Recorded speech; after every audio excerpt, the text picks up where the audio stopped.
Ketika kita membayangkan tanah Sunda, seringkali yang terlintas adalah pemandangan alamnya yang memukau. Namun, di balik keindahan itu, terhampar jejak peradaban kuno yang kaya dan kompleks. Jauh sebelum hiruk-pikuk modernitas, Jawa Barat adalah panggung bagi kerajaan-kerajaan besar yang membentuk sejarah Nusantara. Perjalanan ini dimulai dari lanskap kuno yang subur, menjadi saksi bisu lahirnya peradaban Sunda yang legendaris, sebuah kisah tentang kekuasaan, intrik, dan warisan budaya yang tak lekang oleh waktu.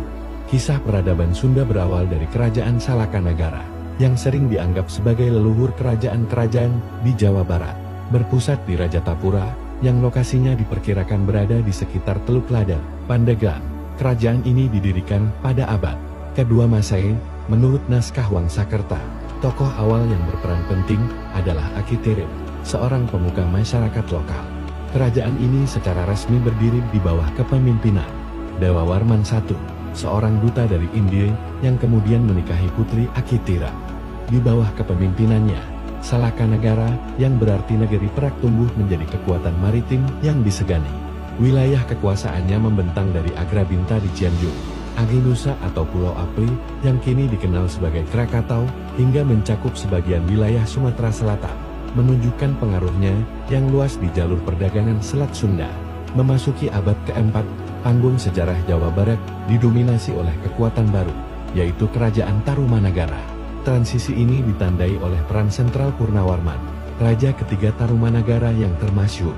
Ia memindahkan pusat kekuasaan dan mendirikan ibu kota baru bernama Sundapura, yang lokasinya diyakini berada di sekitar Bekasi atau Jakarta Utara saat ini.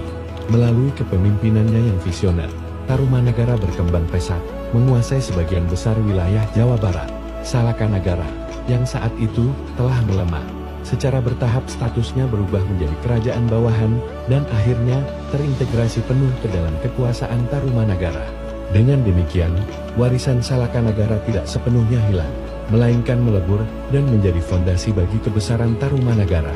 Setelah masa kejayaan Tarumanagara berakhir sekitar abad ke-7, terjadi kekosongan kekuasaan yang signifikan di tanah Sunda. Runtuhnya Tarumanagara membuka jalan bagi kemunculan dua kekuatan baru yang akan mendominasi panggung politik selama berabad-abad berikutnya.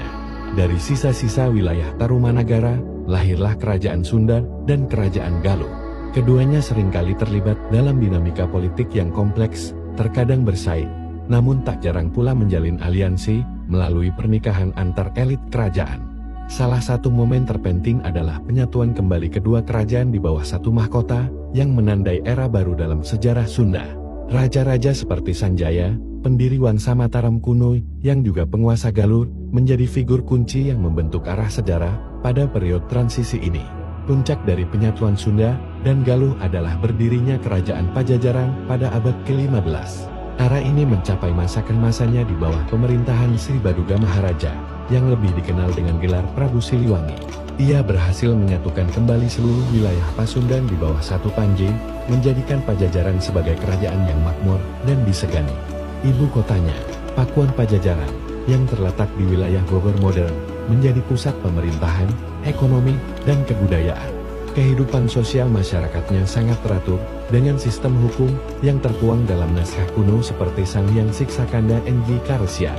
Seni, sastra, dan kepercayaan lokal Sunda wiwitan berkembang pesat, meninggalkan warisan budaya yang kaya dan mendalam. Kisah tentang kerajaan-kerajaan Sunda kuno adalah cerminan perjalanan panjang sebuah peradaban. Dari Salakanagara yang merintis jalan, Tarumanagara yang membangun fondasi, hingga Pajajaran yang mencapai puncak kejayaan. Setiap era meninggalkan jejak yang tak terhapuskan. Warisan mereka tidak hanya berupa situs-situs arkeologis, tetapi juga hidup dalam nilai-nilai budaya, bahasa, dan identitas masyarakat Sunda hingga hari ini. Memahami sejarah ini berarti menghargai akar peradaban Nusantara yang turut membentuk Indonesia modern. Warisan ini adalah pengingat abadi akan kebesaran masa lalu yang terus menginspirasi generasi masa kini.